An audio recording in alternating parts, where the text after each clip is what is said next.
Back here on Miles on Motorsports, presented by Chuck Auto Parts on 95.9 WATD. It's time for our In the Turn interview. Tonight, sponsored by Modern Auto Body in Brockton. Of course, accidents happen, and celebrating their 41st year in business starting tomorrow in 2026. Happy to have them rejoining the show here in 2026 as well as a sponsor. Joined tonight by a returning friend to the show, the one and only Alan Bestwick, joining us tonight. Alan, Happy New Year, and great to have you back on the show tonight. Of course, wish it was under some better circumstances. We'll get into that, but welcome back and Happy New Year.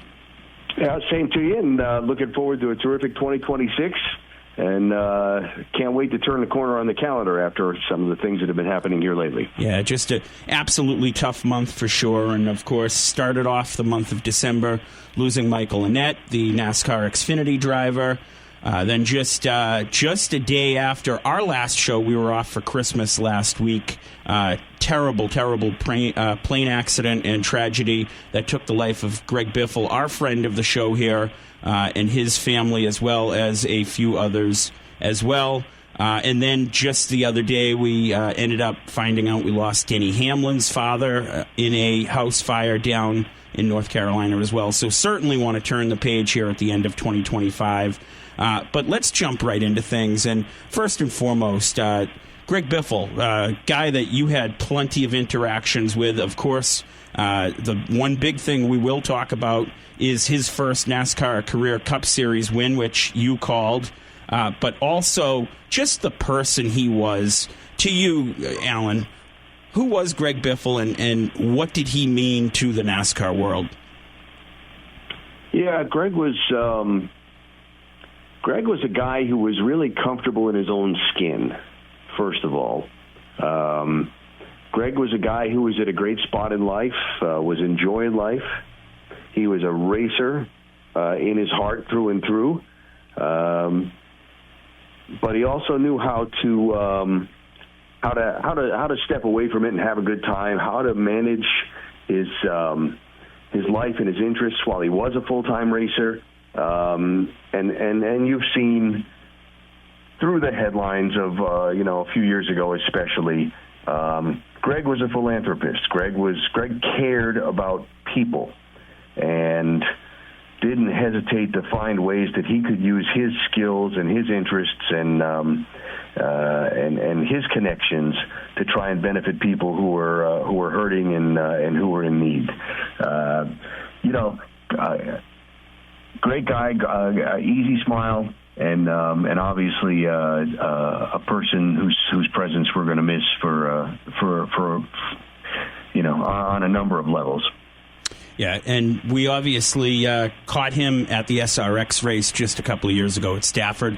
My last interaction, got to chat with him on the Boulevard in Talladega this past April when he was down there with Cletus McFarland. They did that trip. Speaking of super speedways, you had the call on his first career NASCAR Cup Series win back at 2003 in Daytona, the Pepsi 400 at the time. Talk to us about that day, that race, what you remember from the call, and a little bit about Greg's first win. If I'm being honest, I don't remember a lot about that specific day and that specific race. Thousands of races over the years, and at some point, the things that distinguish them begin to kind of all melt together. I will tell you what I do remember most about Greg's racing times. First of all, the whole story of how he got from the Pacific Northwest to the NASCAR world, with Benny Parsons kind of getting to know him and spotting him a little bit when they had the Winter Heat series that ESPN used to do out in Tucson. And they did this just because they were looking for programming. Racing was good programming, and they needed programming, and they put together this series of races and at the short track in Tucson, Arizona, and Greg would go and run, and Benny got to know him and recommended him to Jack Roush. And Jack said, well, if Benny says I got to have this guy, then I got to have this guy. And that's how we all got to know who Greg Biffle was. It didn't take long to get to know, what he could do in a race car. First through the Truck Series, and then what was then the Busch Series. and then on into the Cup Series. Greg was he was pleasant to talk to.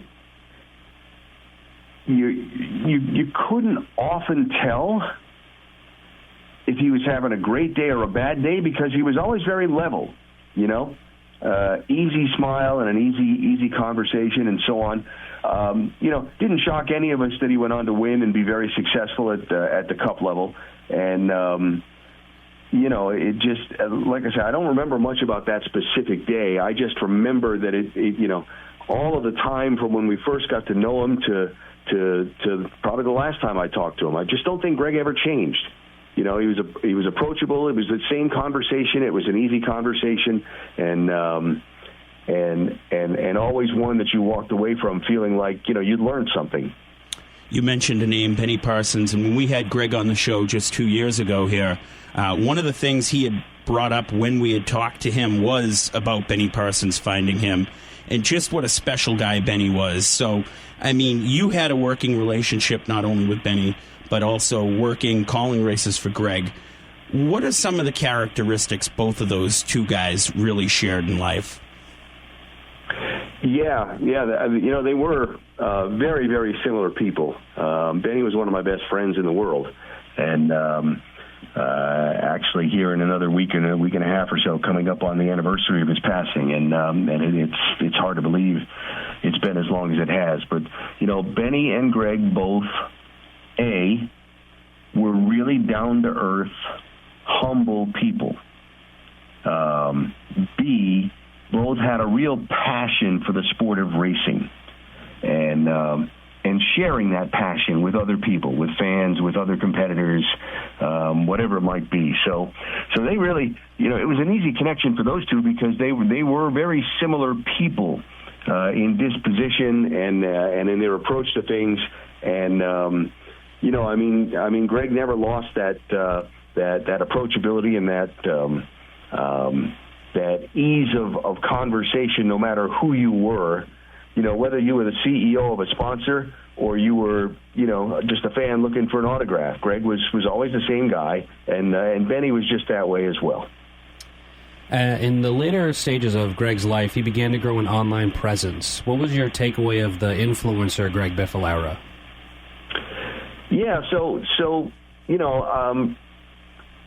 a great difficulty for a lot of people who've done nothing but race their whole lives and, traveling 40, 50 weeks a year pursuing racing is what's next when they get done, And while he was still racing, Greg had developed a number of business interests. I mean, not a lot of people know he had this gravel quarry in Southern Virginia as a business, and he literally was running this sanctioning body for the sand rail racers out in the desert. He was the guy. He was the organizer. He was the one that was kind of the commissioner of the whole thing. And through a lot of this, here came social media along, and I want to credit his wife as much as anything for being, the social media savvy camera person, storyteller, that kind of thing. I mean, the whole combination of the two of them and the point in life where they were at opened up a window to a lot of things, including, Greg the influencer. I mean,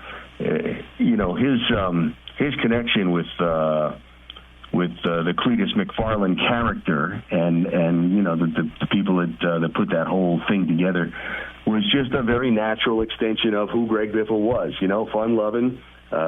Let's have a good time and let's bring you in on it too. When we spoke with Greg just a couple of years back, you bring up his wife Christina, and just what a wonderful, wonderful person she was as well. And I got to interact with that firsthand here as we did exactly what we're doing today, recording an interview in the studio for the show. Spoke to her in the afternoon, and Greg was out in the yard at his house, which we've seen videos on the social media channels of just the playground that house was. And I just remember how humble and how wonderful she was to run and get Greg, and she helped coordinate that whole interview. And Christina was just a wonderful, wonderful person as well. So obviously, too, Alan, just a couple of years back with the SRX series, Greg went racing there.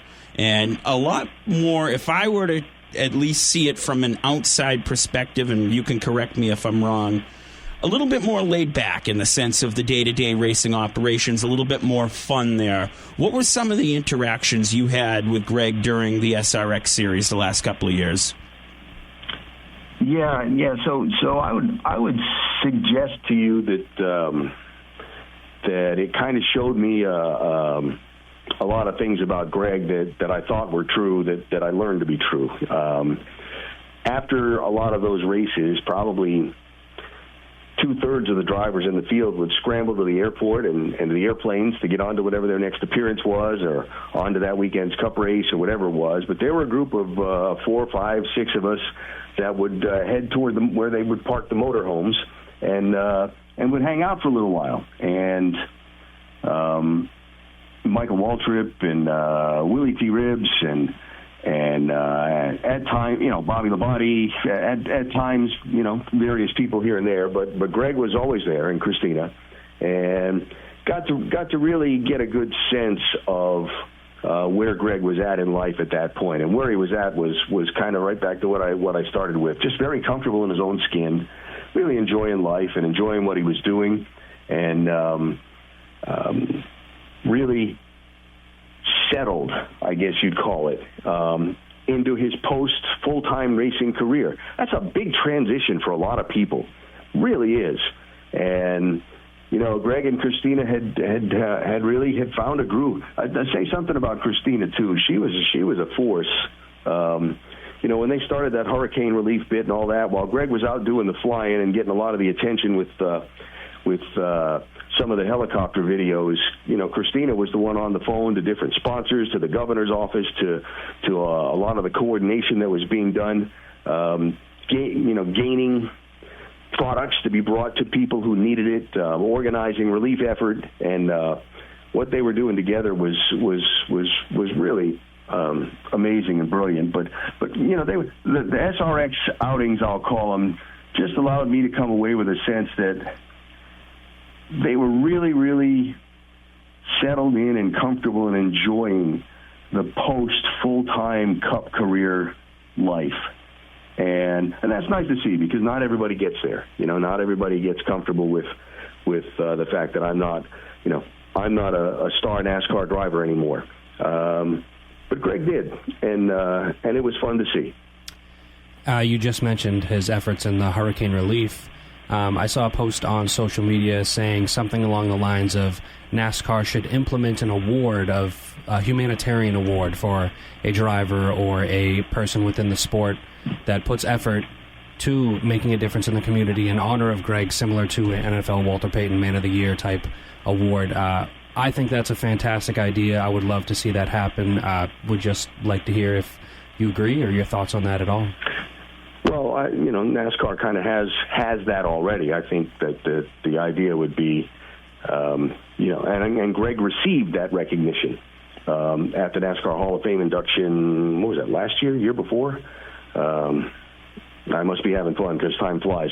But there are certainly people that would like to see that named for Greg, and in some way, I think the real sentiment is, let's just not name something for him. He was an action guy.